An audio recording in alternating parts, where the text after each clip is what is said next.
The borders of ancient empires were literally drawn by the sun.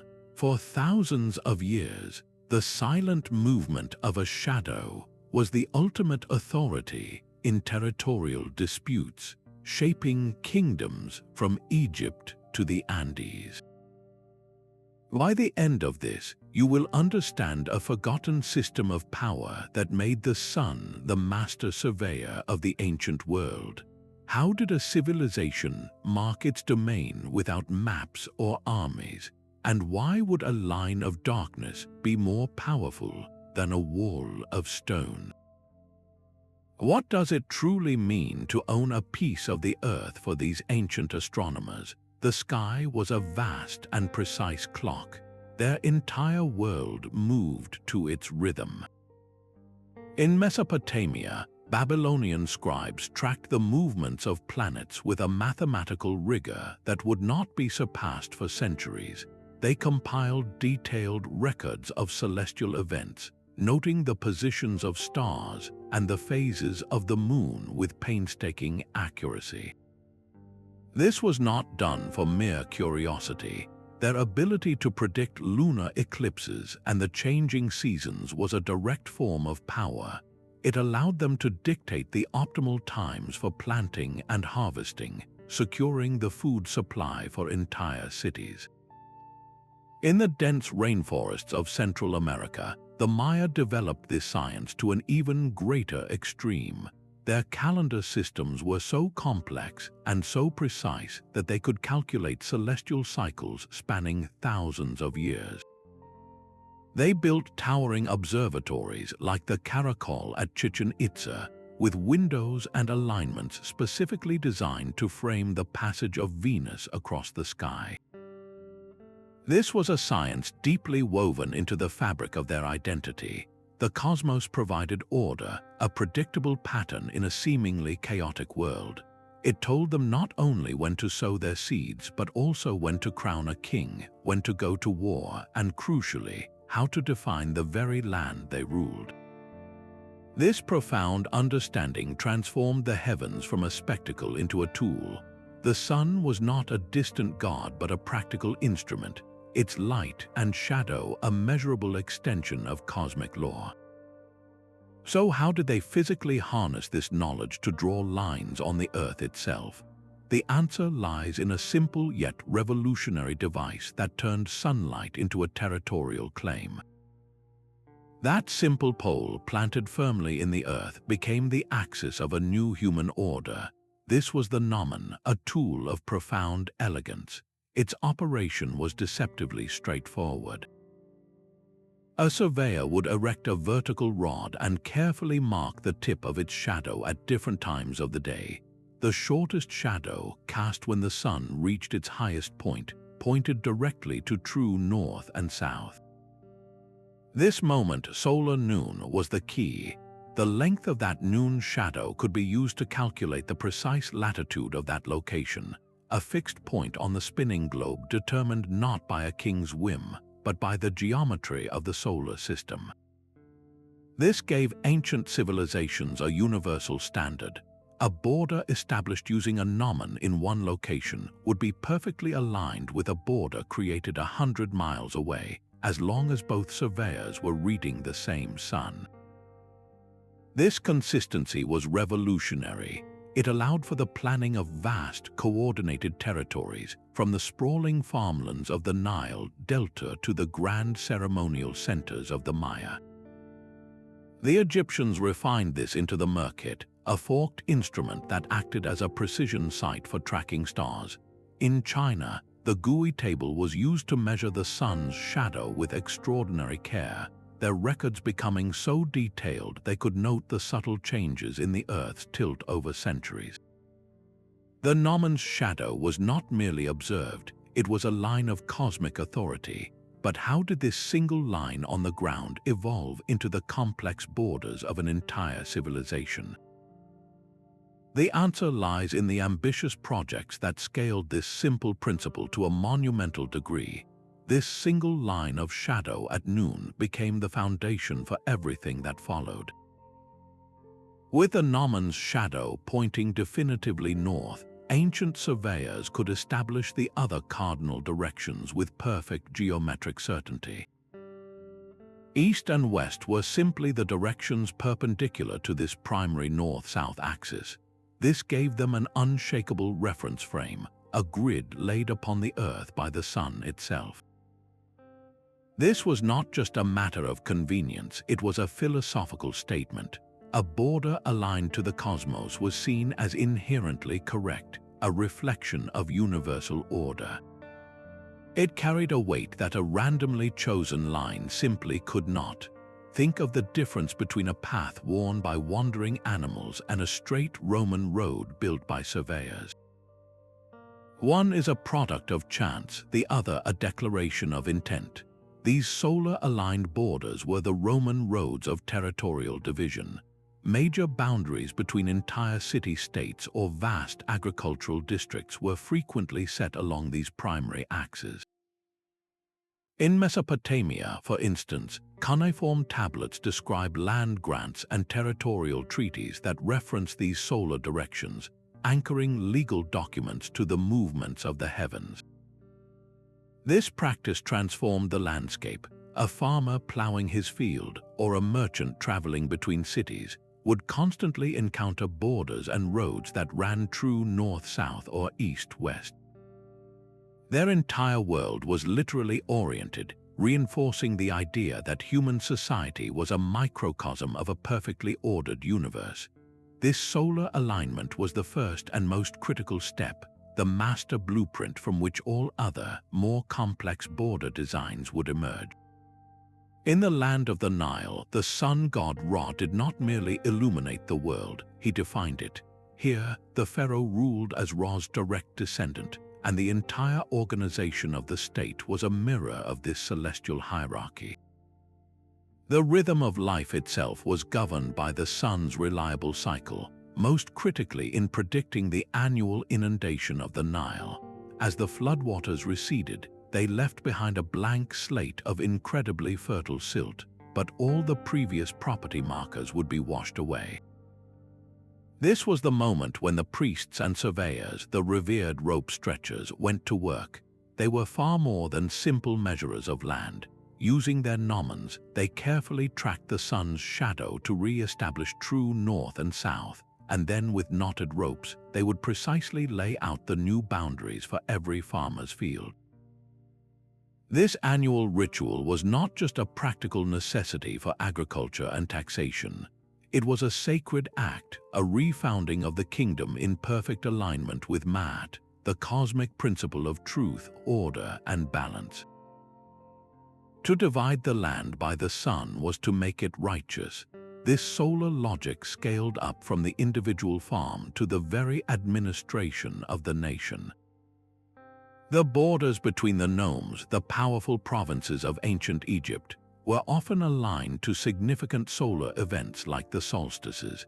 This meant the entire country was partitioned according to the sun's journey, making the landscape a direct reflection of the heavens.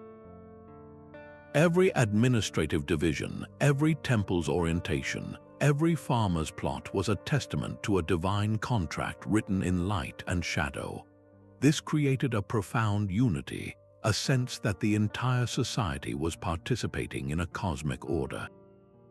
And this powerful idea of a river-valley civilization drawing its identity and its borders from the sky was not unique to the Nile.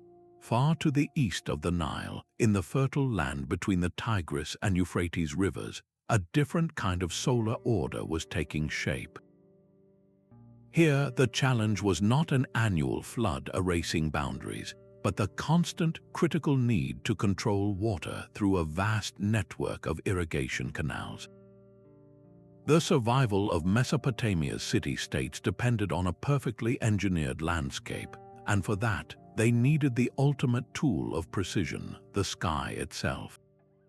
The Babylonians, who saw the universe as a grand mathematical equation, developed a base 60 numerical system that became the foundation of their celestial science. This system was perfectly suited for dividing the circle into 360 degrees and for tracking the complex motions of planets. Their ziggurats, those massive step temples reaching for the heavens, served a dual purpose. They were not only houses of worship but also giant, fixed gnomons. The shadows they cast across the plains were like the hands of a colossal clock, used by priest astronomers to plot the straight lines for new canals and to mark the boundaries between fields with geometric perfection. A boundary stone or kudaru placed according to the shadow of a ziggurat was not just a property marker, it was a covenant with the gods. This practice was so fundamental it was codified into law. The famous Code of Hammurabi contains specific statutes dealing with land boundaries and the severe punishments for moving them. This was more than just property law. It was a declaration that a straight border, aligned with the cosmos, was a manifestation of divine will and human reason working in perfect concert. The orderly grid of their farmland, dictated by the sun and stars, was the very emblem of their civilization. But what happens when this principle of cosmic order is pushed to its absolute extreme, and an entire city is designed as a perfect mirror of the heavens? This same philosophy of cosmic harmony found its ultimate expression in ancient China, where the very breath of the universe, known as Kai, was believed to flow through the landscape. The ancient art of Feng Shui, which translates to wind and water, was not merely about interior design. It was a sophisticated science of placement, a system for aligning every human structure, from a humble home to an imperial palace, with the invisible currents of celestial and terrestrial energy. This principle scaled all the way up to the highest level of statecraft, directly influencing how the borders of entire kingdoms were drawn. The Chinese saw their empire as the Middle Kingdom, the central axis around which the cosmos turned. To maintain this balance, the land itself had to be perfectly oriented. They used incredibly precise, gnomon-based instruments called GUI tables to measure the sun's shadow with meticulous care. These were not simple poles in the ground, but advanced surveying tools that could determine true north with an accuracy that ensured the entire territory was squared with the heavens. Why was this alignment so critical? Because the ruler's authority itself, known as the mandate of heaven, was believed to be a direct grant of power from the cosmos. A dynasty that governed a land in harmony with the natural order was seen as legitimate. Conversely, celestial disturbances like eclipses or comets were interpreted as signs that the harmony was broken and the mandate was withdrawn. This made the precise drawing of borders a matter of profound spiritual and political significance. We can see this philosophy etched into the most iconic border structure in human history, the Great Wall. While it snakes across mountains and valleys, its most strategically vital sections were deliberately aligned with solar paths. Watchtowers and garrison positions were placed to take full advantage of the sun's illumination, minimizing shadows where enemies could hide and maximizing the defensive visibility for the soldiers standing guard. The wall was not just a physical barrier, it was a carefully positioned component in a landscape designed for cosmic harmony. Every sunrise would illuminate a territory that was, in the minds of its people, a perfect mirror of the celestial realm below. These solstices and equinoxes were the anchors of the ancient calendar, and their unique shadows became the permanent ink for drawing borders. On the summer solstice, the sun's highest arc creates the shortest possible noon shadow, a distinct line that could be marked with a single stone. Half a year later, the winter solstice sun, hanging low in the sky, stretches that same shadow to its maximum length, touching a point far removed from its summer position. These two extremes created a celestial bracket, a pair of coordinates set not by humans but by the solar system itself. A boundary line drawn between these 2 points, or aligned to one of them, was considered immutable. It was a declaration written by the sun, and no person could reasonably argue with it. Communities would embed this principle into their landscape with remarkable permanence. They erected massive stone circles or solitary monoliths, positioning them so that on the dawn of the summer solstice, a long blade of shadow would point directly to a sacred rock or a territorial boundary post. On that one day each year, the alignment was perfect, a silent confirmation that the agreement between the people, their land, and the cosmos remained intact. This transformed the abstract idea of a border into a tangible, witnessed event. The entire community would gather to watch the shadow reach its designated spot, turning border maintenance into a powerful public ritual. It was not a dry administrative task, but a reaffirmation of their collective identity and their shared right to the land. This shared observation, repeated year after year, generation after generation, wove the border directly into the fabric of their social memory. A dispute over where a field ended was no longer a matter of one person's word against another's. It was a question of whether the solstice shadow fell on the correct stone. The sun's impartial verdict left little room for argument, providing a stable foundation for societies whose survival depended on predictable access to farmland and water. This cosmic stability was the bedrock upon which lasting territorial agreements were built. But what happened when this sacred, sun-drawn geometry was confronted by a very different kind of power? This daily dance of light and shadow became a tool for managing the most vital resource of all, the land's very fertility. Beyond the rigid lines of cardinal directions, ancient surveyors mastered a second principle, the subtle art of reading diurnal shadow paths. They understood that the sun's journey from east to west did not treat every piece of land equally. A valley floor might bask in light all day, while a neighboring slope remained locked in deep shadow until noon. This was not a minor detail, it was the fundamental difference between a bountiful harvest and a failed one. In rugged landscapes like the terraced hills of Peru or the highlands of Anatolia, the movement of a shadow was a precise clock for the growth of crops.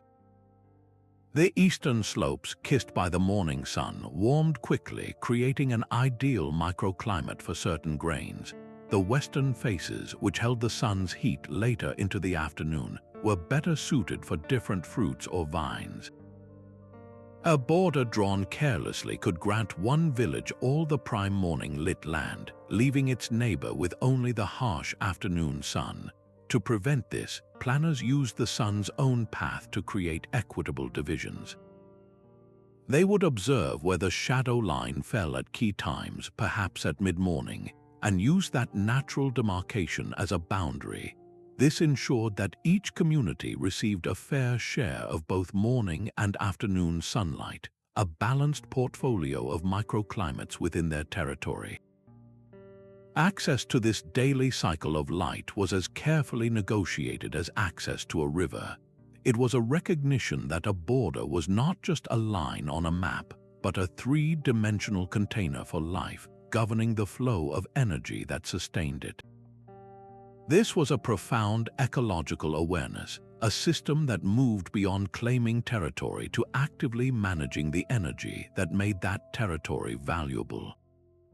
And this deep connection between celestial patterns and earthly survival reached its most dramatic expression in a place where the sun itself was believed to die and be reborn.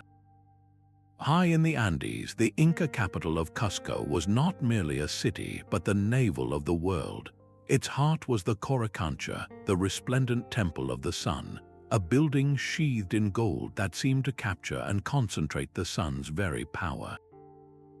From this sacred center, an invisible web of order spread across the empire. 41 perfectly straight lines, known as sects, radiated outward like spokes on a colossal wheel. These were not physical roads or walls, but conceptual lines of sight, of energy, and of authority. Each sect was painstakingly aligned with a specific celestial event, such as the sun's first gleam on the June solstice or the rising of a particular star cluster.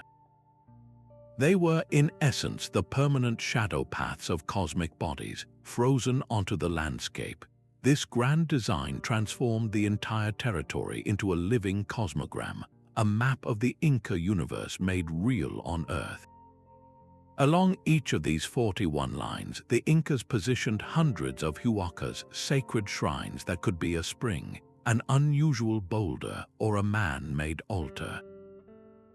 These huacas were far more than religious sites. They were the official markers of the empire's organization.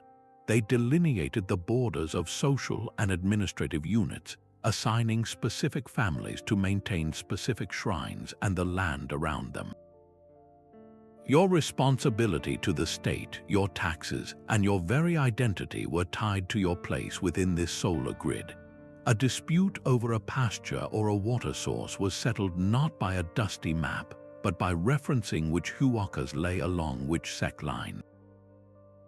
This system fused the practical with the profound. The movement of a shadow at the Coricancha temple didn't just tell time, it governed the flow of labor, the allocation of resources, and the very structure of society. The empire was a single organism with the sun at its heart and its celestial rhythms pulsing through every boundary and every community. This radial model presents a breathtaking alternative to our modern, linear concept of borders. It challenges us to consider a world where territory was not a patchwork of adjacent properties, but a unified system emanating from a single, sacred source of light. But a line of shadow is fleeting, disappearing with the passing day. To make these celestial borders permanent, ancient civilizations turned to stone. They erected colossal monuments, transforming abstract principles into immutable landmarks.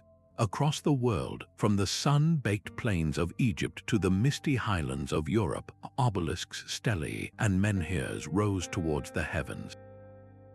These were far more than religious symbols. They were functional gnomons on a monumental scale. Their immense height meant their shadows could travel for miles, casting long, dark lines across the landscape that were visible to everyone. A single obelisk could define an entire horizon. The true genius of these stone sentinels was in their calibration. They were positioned with such precision that on one specific day each year, the shadow they cast would perform a sacred function. Imagine the coronation anniversary of a pharaoh or the dawn of the summer solstice. On that appointed day, as the sun reached its zenith, the tip of the obelisk's shadow would stretch out across the land, perfectly touching a specific stone, a temple doorway, or a distant mountain peak. This annual event was a public ceremony and a legal act. It was the cosmos itself reaching out to touch the boundary, validating the territorial claim for another year. This transformed the border from a simple line into a witnessed event, a recurring performance of power and order. The stone did not merely mark the spot, it actively created the border with its own darkness. These monuments became the eternal anchors of a vast, invisible grid, a celestial map made real on Earth. Their endurance through centuries, outlasting the kingdoms that built them, speaks to a profound human desire for permanence, for a claim on the land that was as enduring as the cycles of the sun and the stone itself. This spiritual dimension transformed a simple boundary into a living covenant. When a society believed the sun was a god, its light was not just illumination, it was the physical touch of a deity. The shadow it cast was therefore a divine signature, a line drawn by a higher power. To establish a border using this shadow was to invite the god itself to be the surveyor and the eternal witness. This belief made the boundary sacred, placing it beyond the pettiness of human greed or corruption. No local chieftain could arbitrarily shift a stone that had been placed where the sun god's own shadow fell on the solstice. This provided a moral and legal framework of immense power. The law was not merely written on clay tablets, it was inscribed upon the earth daily by the movement of the heavens. This is why the rituals surrounding these borders were so vital. The act of marking the boundary was a ceremony. Priests would lead processions, chanting prayers as they followed the path of a Gnomon's shadow. Offerings of grain or precious oils might be made at the precise point where the shadow's tip met the ground, consecrating that spot. The entire community participated, watching the celestial geometry unfold before their eyes. This collective witnessing wove the border directly into their shared identity and spiritual life. To later violate that line was not simply trespassing, it was an act of sacrilege. It was a defiance of the cosmic order, an insult to the god who had defined it. This sacralization of geography fostered a deep, inherent respect for the land and its divisions. The border was not a restriction, it was a sacred container for a community's life, blessed by the sun itself. This profound connection between faith and territory explains the astonishing longevity of these solar borders, outlasting empires and echoing through millennia in the stones they left behind. This system's true genius lay in its universal language. In a world without common alphabets or paper maps, how could two neighboring villages agree on a property line? They could point to the same stone and watch the same shadow. The evidence was there for all to see, from the most educated elder to the youngest child. It required no translation. This transparency was its greatest strength, dramatically reducing the endless disputes that could arise from vague verbal agreements or markings that only one side understood. The authority did not come from a sealed scroll locked away in a temple, but from a daily celestial event that everyone could witness. This created a powerful form of social consensus. The entire community became the guardian of the border because they had all seen the proof with their own eyes, season after season. While the specialized knowledge of when and where to mark the boundary was often held by a priestly class, the final confirmation was a public spectacle. The ritual belonged to the elite, but the truth belonged to everyone. This blend of specialized management and democratic verification made the system remarkably stable and just. And these borders maintained themselves. Unlike a wooden fence that rots or a painted line that fades, the sun's path was an eternal, self-renewing contract. Every sunrise initiated the same silent procession of light and dark, retracing the agreed-upon lines with impeccable accuracy. There was no need for annual surveys or expensive teams of assessors. The cosmos provided the upkeep for free. This combination of simplicity, transparency, and self-correction created a territorial management system of incredible resilience, one that could endure for centuries with minimal human intervention. It was a perfect solution for its time, a technology written in light that required no ink and whose authority no one could credibly deny. This principle wove the calendar directly into the soil. A border was not just a line between two places, it was a marker in time. Imagine a boundary stone positioned with such care that on the exact day the sun entered the constellation of Virgo, its long afternoon shadow would stretch across the fields and touch the bank of the community's only well. This was not a coincidence, it was a deliberate design. That celestial event signaled the start of the planting season for a specific drought-resistant crop. The moment the shadow reached the water was the moment everyone on both sides of the border knew it was time to begin. This synchronization was a masterstroke of social organization. It meant that neighboring villages who might otherwise compete for the same precious water were now operating on an identical schedule dictated by a force beyond either of their control. The sun's arrival in a new house of the zodiac became a shared starting pistol for agricultural work. A communal threshing floor used by multiple families might be activated in the same way. Its perimeter was the border, and on the day the sun's shadow from a particular mountain peak swept across its center, the harvest could officially begin. This removed all ambiguity and potential for conflict. No one could argue for an early start, and no one could accuse their neighbors of jumping the gun. The border itself was the clock, and the sun's shadow was the only hand it needed. This created a deeply sustainable rhythm. The land was not exploited endlessly, but used according to a cosmic timetable that allowed for fallow periods and coordinated irrigation. The very meaning of the boundary shifted with the seasons. In spring, it was a line that pointed toward a water source. In summer, it marked the limit of a harvest, and in autumn, its shadow might designate a sacred area where the first fruits were offered. This integration of time and space fostered a profound form of land stewardship. The people were not just living on the land, they were dancing with its cycles, their lives and their borders guided by the same eternal, predictable rhythm. The desert floor of southern Peru holds a secret written on a scale so vast it can only be read from the heavens. The Nazca lines, those colossal geoglyphs etched into the arid plateau, present one of history's most breathtaking examples of a landscape designed for celestial interaction. While their full purpose remains a captivating mystery, one compelling theory suggests they were a sophisticated system of territorial markers brought to life by the sun.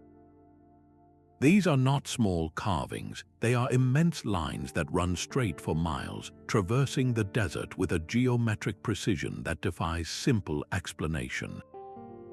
Many of these lines connect sacred geographical features, like a mountain spring or a particular hill, leading researchers to propose they formed a vast, permanent map of clan territories and vital water rights in an unforgiving environment. But a line scratched into the ground is static. The true magic may have occurred when the sun rose. On the mornings of the solstices or equinoxes, the long shadows cast by the surrounding hills could have reached down across the plateau, their dark fingers perfectly aligning with the waiting lines below. A specific shadow might touch the head of a giant spider glyph or run perfectly parallel to a 3-mile-long straight path, activating its meaning for that single day. This would transform the entire desert into a dynamic cosmic clock and calendar. The border between two clans was not just a line in the sand, it was an event. It was a relationship between the earth and the sky that manifested only at a specific moment in the solar year, perhaps to signal the beginning of a water-sharing agreement or to mark a ceremonial procession. This system created a living border, one that was invisible for most of the year but revealed itself with absolute authority on the days that mattered most. The Nazca did not just build fences, they wove their territory into the fabric of time itself, using the sun's reliable shadows to inscribe a code of ownership and community onto the world. Yet for all its elegance, the rule of the sun could not last forever. Its authority was quietly undermined by a small, floating needle. The magnetic compass, arriving into widespread use from the late Middle Ages onward, offered a radical new freedom. You no longer had to wait for a clear noon to find your direction. This humble instrument worked in fog at night and under a completely overcast sky. It liberated surveying from the tyranny of weather and the rigid schedule of the solar day. Soon after, the rise of precise cartography completed this quiet revolution. For the first time, a border could be conceived entirely on paper, a line drawn with ink between points of longitude and latitude. This was a profound abstraction. A boundary was no longer something you watched a shadow trace across the earth. It was now a symbol on a map, a concept that could be debated in a distant king's chamber by men who had never even seen the land they were dividing. The system shifted from one of communal participation to one of specialized expertise. The entire village once gathered to witness the solstice shadow fall on the marker stone. Now a sealed document delivered by a royal courier informed them where their new property line lay. the compass and the map created incredible new possibilities for managing vast, complex empires. They enabled the precise geometric borders we see on modern world maps, lines that slice across deserts and rivers with mathematical indifference. But this convenience came with a deep, intangible cost. The connection between the border, the people, and the cosmos was severed. The land was no longer a participant in its own division, a partner in a dialogue with the heavens. It had become a passive object to be measured, partitioned, and owned.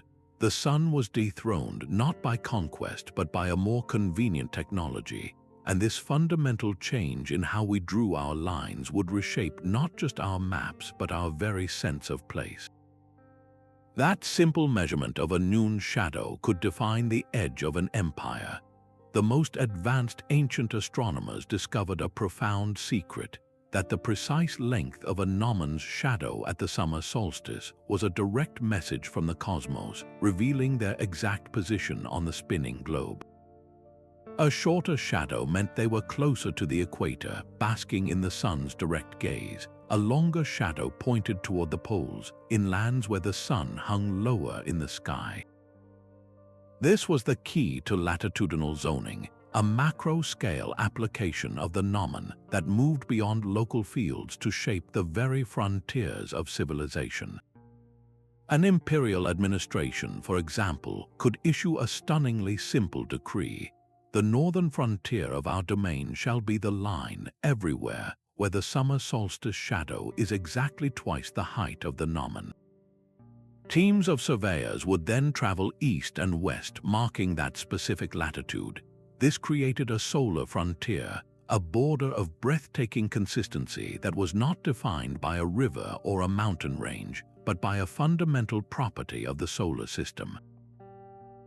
This astronomical line often aligned perfectly with climatic and cultural realities. It could mark the natural boundary between the warm, olive-growing Mediterranean basin and the cooler, oak-forested lands of northern Europe. To the people of the time, this was not a coincidence. It was proof that their empire's sphere of influence was in harmony with the natural order. The sun itself had drawn a line, separating their world of cities and vineyards from the unknown territories of the barbarian north. This was the ultimate scalability of shadow-based geography. The same principle that settled a dispute between two farmers over a field was now being used to declare with cosmic authority the limits of a civilization's reach. It transformed the abstract concept of latitude into a tangible, enforceable reality, a border written not on parchment, but cast in shadow upon the earth itself. The silent stones finally speak, revealing their secrets to a new kind of science. Archaeoastronomy is the key that unlocks the celestial code written into these ancient landscapes. This modern field merges archaeology with astronomy, giving researchers the tools to see what has been invisible for centuries. They use sophisticated software to digitally wind back the cosmic clock, recreating the precise positions of the sun and stars thousands of years ago. When this celestial map is overlaid onto a site like Stonehenge, something remarkable happens. The massive heel stone, long a mystery, aligns perfectly with the rising sun of the summer solstice, casting a beam of light deep into the heart of the circle. This was not just a ceremonial event. That specific alignment could have defined a processional route, a boundary of the sacred precinct that was activated just once a year, dividing the inner sanctum from the outer lands with a blade of light. Similarly, the massive passage tomb at Newgrange in Ireland was designed so that only on the winter solstice, the shortest day of the year, a narrow beam of sunlight would penetrate the long, dark corridor to illuminate the central chamber. This was a dramatic public demonstration of a cosmic boundary, a line of light that literally and symbolically separated the realm of the living from the realm of the ancestors. These were not passive monuments, they were dynamic instruments for marking time and territory with an authority that everyone could witness. the stories of sun gods drawing borders are no longer just myths. They are now supported by verifiable geometric proof. This scientific validation allows us to cross a bridge into the ancient mind. We can begin to understand how they perceived their world not as a static map, but as a living, breathing entity intimately connected to the cycles above. The 13 Towers of Chanquillo in Peru, for instance, were once a perplexing ruin. Through the lens of archaeoastronomy, they were revealed to be a sophisticated solar calendar. From a specific observing point, the rising sun would appear to traverse the gaps between these towers throughout the year, marking the dates with pinpoint accuracy. This precise timekeeping was undoubtedly linked to the management of the surrounding territory, dictating planting, harvests, and likely the boundaries of the communities that depended on that agricultural rhythm. By reading these solar alignments, we are not just studying old stones. We are learning to see the world as they did, where every shadow was a message and every sunrise a confirmation of a covenant between the people and the cosmos. The shadow of that ancient Gnomon still falls across our modern world, but now it is written in code and satellite signals. Our entire global system of navigation and time is built upon the very principles those early astronomers discovered. The concept of the meridian line, that north-south axis defined by the shortest shadow at solar noon, remains the absolute backbone of cartography.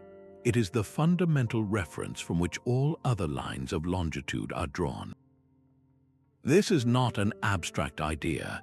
Every time you check a digital map on your phone, you are interacting with a grid whose 0 point was once determined by a simple pole casting a shadow in a specific place at a specific time.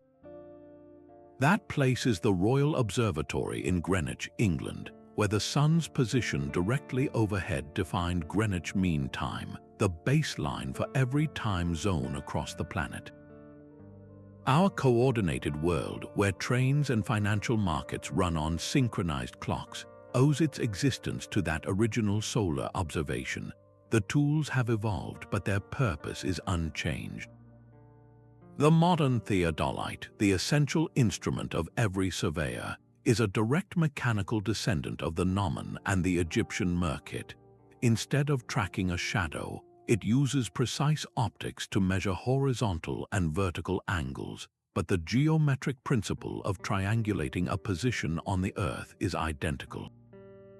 Even more advanced, the global positioning system uses a constellation of satellites as its celestial reference, measuring distances with radio waves instead of light. Yet the fundamental goal is the same as that of a Babylonian priest with his knotted ropes, to determine an exact, undisputable location on the Earth's surface.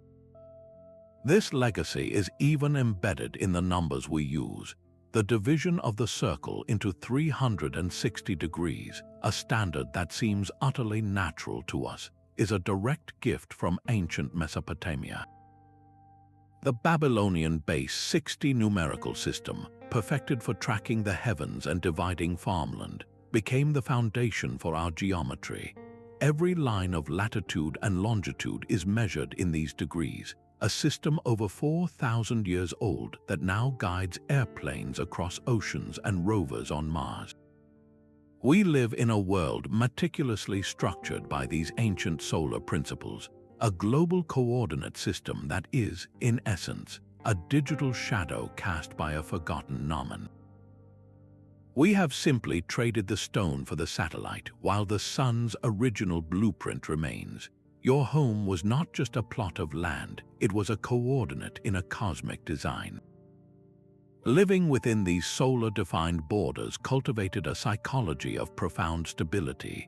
Each morning, as the sun cast the same familiar shadows across the same boundary stones, it was a quiet, daily reassurance that the world was in order.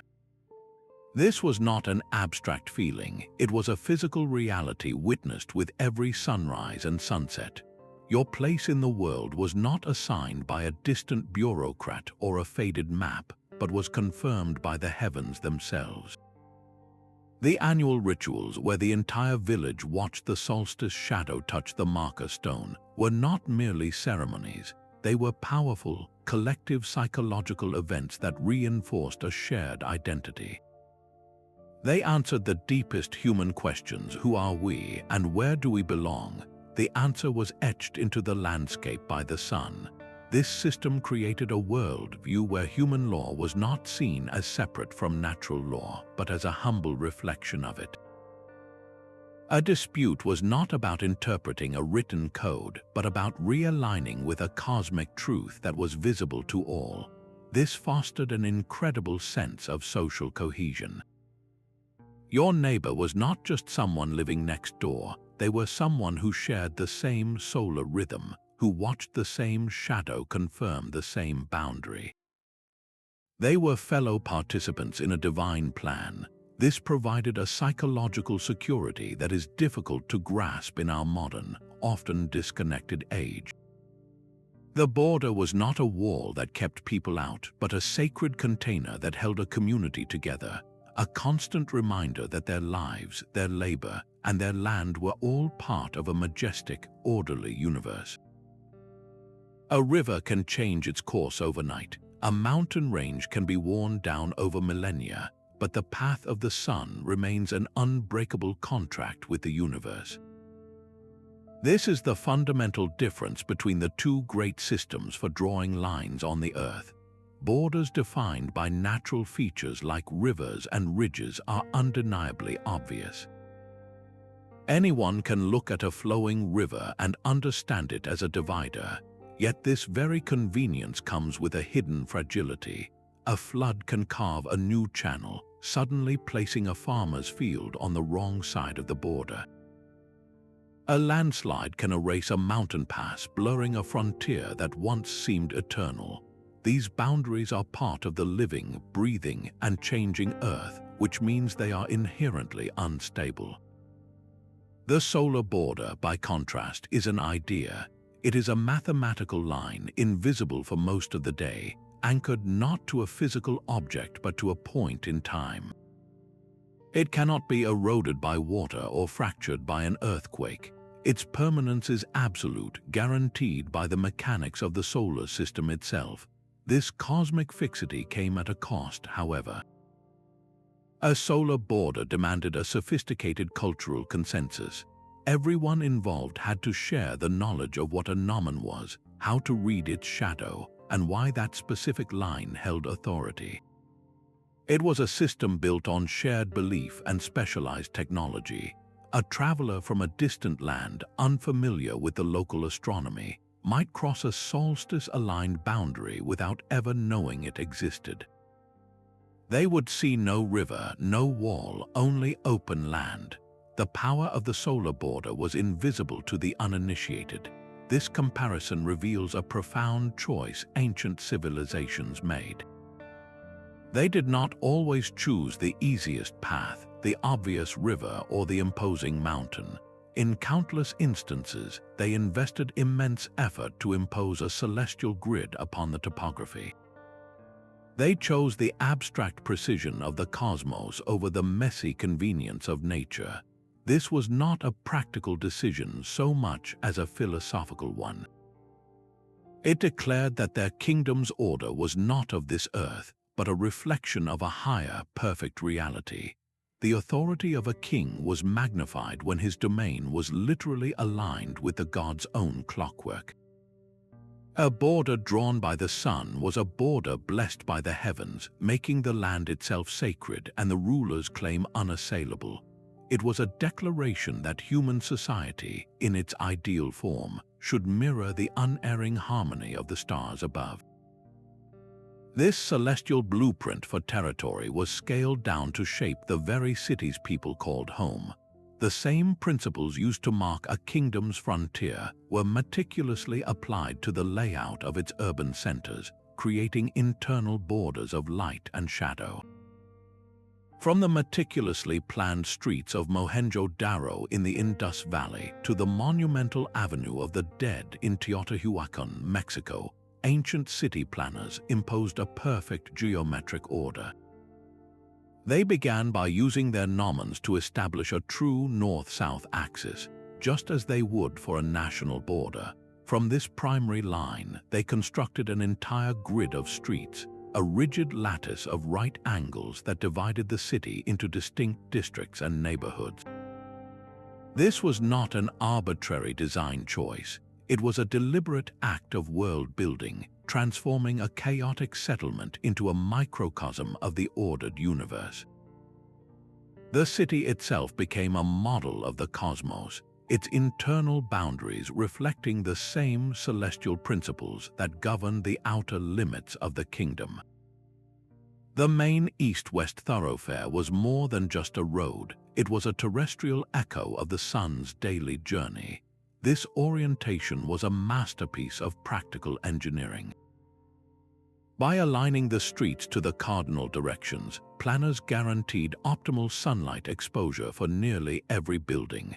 Homes received warmth and light in the winter months, while the narrow north-south alleys could provide cooling shade during the summer heat. This solar alignment also regulated ventilation, allowing prevailing winds to channel through the city, sweeping away stagnation and disease.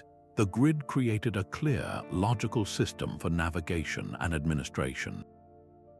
A citizen or a tax collector could easily locate any property based on its position within the solar matrix. This shared structure fostered a powerful sense of civic identity and collective order. Everyone, from the wealthiest merchant to the humblest laborer, lived within the same cosmic framework. Their daily movements through the solar-aligned streets reinforced the idea that their community was a small, perfect reflection of the heavens above, a place where human life proceeded in harmonious step with the divine rhythm of light and shadow. These myths were the original deeds to the land, written not on parchment but in the stars. When a Greek storyteller sang of Apollo launching his golden arrows, those shafts were not merely weapons.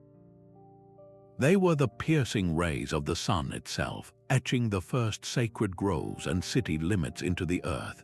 This was not fantasy, it was a profound explanation for the world as they knew it.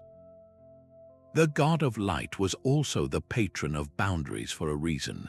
His divine power provided the ultimate authority for the lines that divided one community from another. Far across the world, similar stories echoed this celestial logic.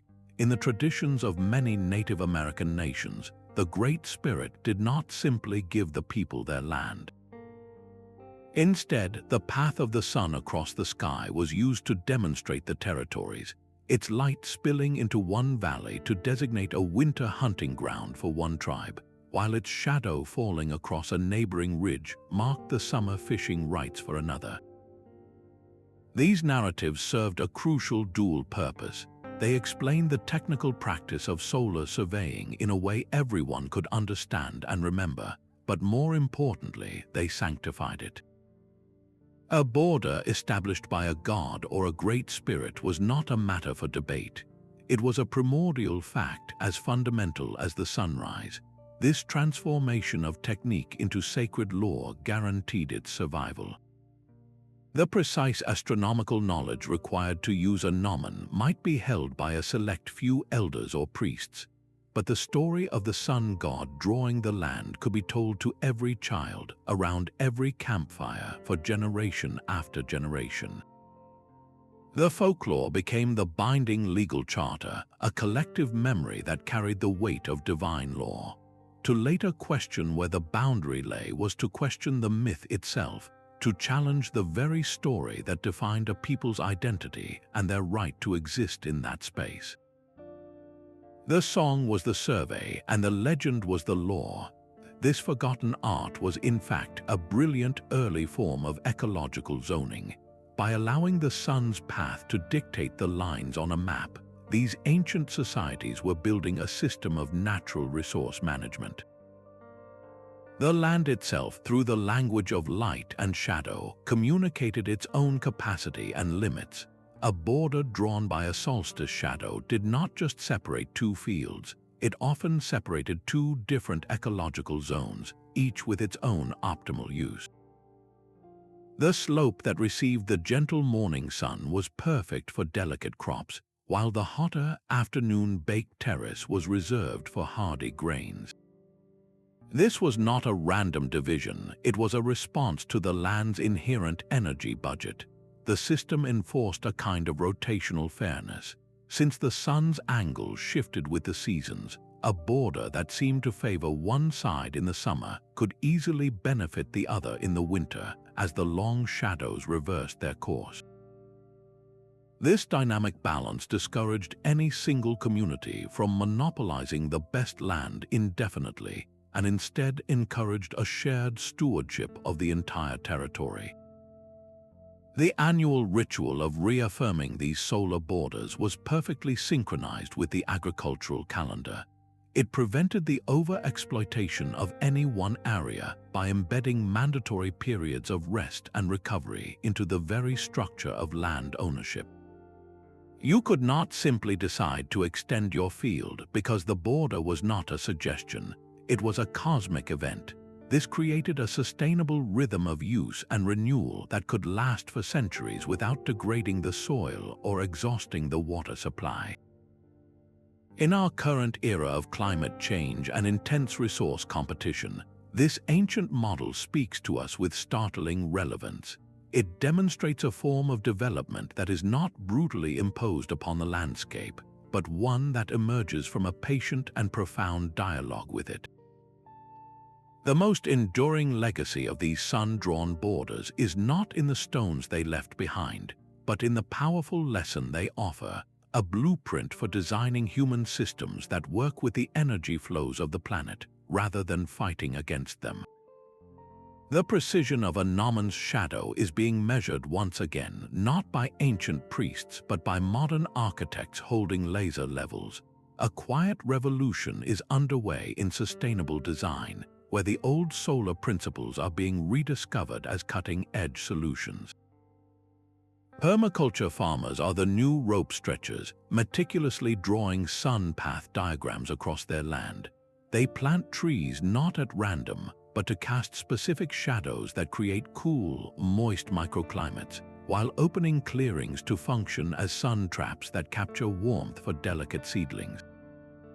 This is not nostalgia. It is high-performance ecological engineering that directly echoes the ancient art of reading diurnal shadow paths for optimal growth. Entire eco-villages are now being oriented to the sun's trajectory, with streets and homes positioned to maximize passive solar heating in winter and encourage natural cooling breezes in summer, dramatically reducing their reliance on external energy.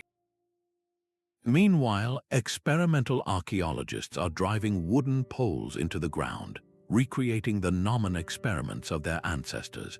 By personally marking the tip of the shadow each hour, they gain a visceral, humbling appreciation for the skill required to achieve such geometric precision without a single digital tool. These modern applications are not for drawing national frontiers, but for a different kind of boundary, the line between sustainable resource use and wasteful consumption. They prove that this ancient knowledge was never truly obsolete, only forgotten, waiting in the landscape for us to remember how to see the world not just as a space to occupy, but as a dynamic partner in a continuous, energy-giving dance with the sun. Our journey ends where it began, with a simple line of darkness stretching across the earth.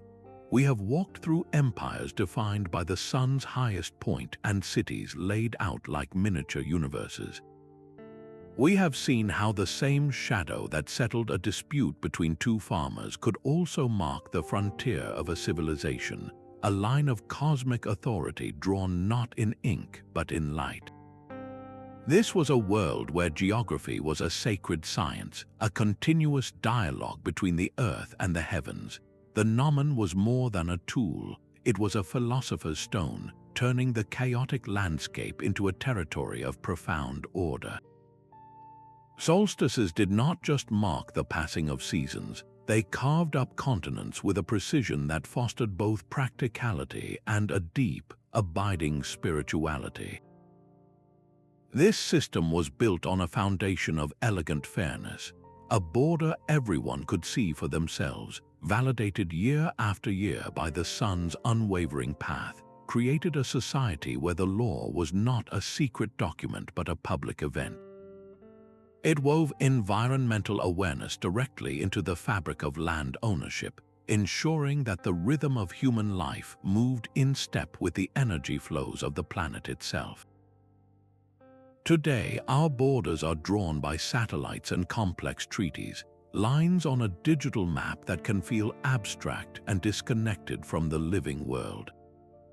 And yet, the legacy of that solar cartography is all around us. It is in the 360 degrees of our global coordinate system, a gift from ancient Mesopotamia. It is in the very concept of Greenwich Mean Time, which traces its lineage back to a noon shadow in an English garden. We still navigate by a celestial grid. We have just swapped the stone for the silicon chip. As we face a future of climate change and resource scarcity, this ancient wisdom speaks to us with renewed urgency. It offers a powerful reminder that the most enduring solutions are not about dominating the landscape, but about learning to listen to it. The sun's daily journey across the sky is the original blueprint for a sustainable world, a map of light and shadow that shows us how to live in harmony with the energy that gives us life. The question is no longer how they did it, but what we might learn from their example as we redraw our own relationship with the Earth.